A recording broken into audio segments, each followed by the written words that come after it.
कहीं उन लोगों ने रिश्ता तो नहीं तोड़ दिया।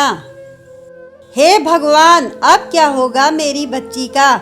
उसका भविष्य तो खत्म हो गया। भगवान, मेरी बच्ची के साथ ही ये सब क्यों किया? उसने तो जिंदगी की खुशियां देखी भी नहीं। अब क्या करेगी वो? हॉस्पिटल के एक कमरे में बैठी सुमन सोच सोच कर परेशान हो रही थी। उसके चेहरे पर डर साफ दिख रहा था। उसकी बेटी नीलिमा का एक्सीडेंट हो गया था, जिसमें उसका एक हाथ काटना पड़ा।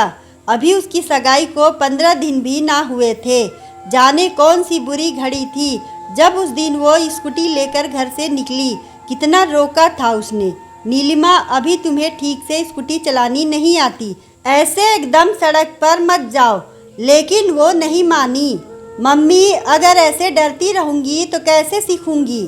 फिर अनुज ने भी तो कहा है कि तुम्हें ऑफिस स्कूटी में ही जाना होगा। शादी के बाद खुद सिखाएगा मुझे स्कूटी। और वो हो गया जिसका सुमन को डर था।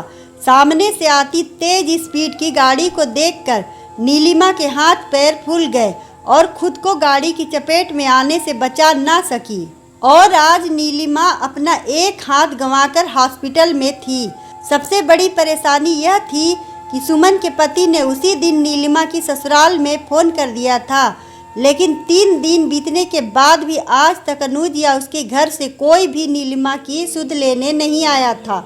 यहाँ तक कि एक फ़ोन भी नहीं आया था। बस यही सुमन के डर की वजह थी कि कहीं ऐसा न हो कि अनुज और उसके घर वाले ये रिश्ता नहीं, ऐसा नहीं हो सकता। वो लोग तो बहुत अच्छे हैं। माँ को परेशान देखकर नीलिमा भी परेशान थी। बुरा तो उसे भी बहुत लग रहा था। एक तो हाथ गंवाने का दंश, उस पर अनुज की बेरुखी। सगाई के बाद से जिस अनुज को उससे बात किए बिना नींद नहीं आती थी, आज वही अनजाना हो गया। तभी नीलिमा की सहेली उससे मिलने हॉस्पिटल पहुंची। नीलिमा का हाल चाल लेने के बाद उसने सुमन की तरफ देखा। उसके सफ़ेद पड़ते चेहरे को देख पूछा, क्या बात है आंटी, इतना परेशान क्यों हो? सुमन ने उसे सारी बात बताई। पलक ने उसी समय अनुज को फ़ोन लगाया।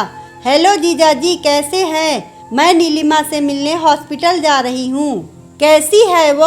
आप तो मिलकर आए होंगे। हेलो पलक, मेरा दिमाग खराब नहीं है जो अब उस अपाहिज लड़की से मिलने जाऊँगा। मैं अपनी ज़िंदगी उसकी वजह से खराब नहीं कर सकता। इतना महान नहीं हूँ मैं। लेकिन जीजाजी, आप ऐसे कैसे?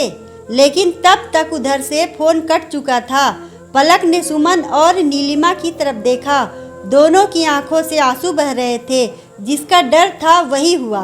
वो लोग अब मेरी बेटी से शादी नहीं करेंगे, वो उसे नहीं अपनाएंगे। अब कौन करेगा मेरी बच्ची से शादी? सुमन जी लगातार रो रही थीं। आंटी जी, आप तो भगवान का शुक्र मनाएं कि उन लोगों की नीयत पहले ही पता लग गई। सोचिए जरा, अगर शादी के बाद ये एक्सीडेंट हुआ होता तो वो लोग अपनी नीलिमा को छोड़ देते। फिर नीलिमा न इधर की रहती और न उधर की। शादी से पहले ये सब हो गया तो अच्छा है। ऐसे लोगों से तो रिश्ता बनाना बेवकूफ़ी है। और फिर नीलिमा में कमी ही क्या है?